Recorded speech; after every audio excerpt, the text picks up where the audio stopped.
Hi everyone, UK Girl in SF here. So as you know, I've been putting a lot of videos out on YouTube recently of my decks of playing cards, my collections. And while I was going through my storage cabinet, I came across a battered old suitcase, looked inside and was pleasantly surprised to find about 30 editions of a magazine called the Elvis Monthly. Yes, I'm a huge Elvis fan, always have been, always will be. And back in the day in England, two fans started the fan club, the official Elvis Presley fan club of Great Britain and the Commonwealth. And they started it out of, they had a mailing address in Mayfair, London, but they actually worked out of Manchester or lived in Manchester, England. And then they ran it successfully for a couple of years, and then a guy by the name of Albert Hand took over from them, carried on running the fan club, took it to the next level, but also started a magazine, and it did so well that it then morphed into the Elvis Monthly.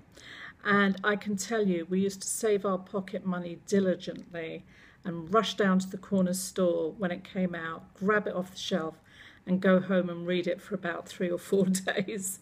So it was like the Bible to us Elvis fans. But anyway, I'm going to show you a couple of pages from the reprint, and they had a special edition which talks about the reprint. I don't have the original, so this is what I've got though. So this was the Elvis Monthly, and that's the logo. And you'll see from here, this is 30p, cost 30p. And they're doing nostalgia, you know, a trip down memory lane really about the Elvis Monthly. And in this one they have a little bit of blurb about the sun shining, but the late Albert Hand, because of course by then he had died whenever this magazine came out. And unfortunately there's no date on here, which I find very strange. Maybe it's somewhere in between. But anyway, so this is the reprint of the Elvis magazine. And I always find these old magazines, whether it's an Elvis magazine or another magazine, I always find they're very interesting because you find out the social norms of the day, prices of the day, advertising, etc., etc. And it's just really great to go down memory lane and look at this.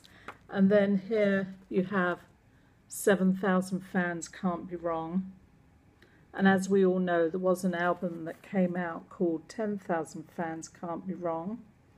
And there's a lot of us around, and we've been around from the early days, and that says something about the loyalty of Elvis fans and the power of Elvis, that he's got this fan base that's still going strong, especially over 30 years since he died.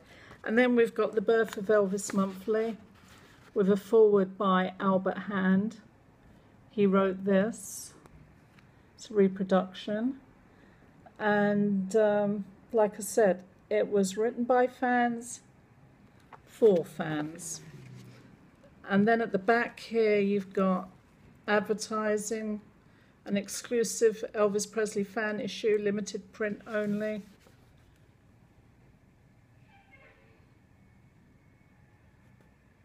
And I just love delving into these old magazines.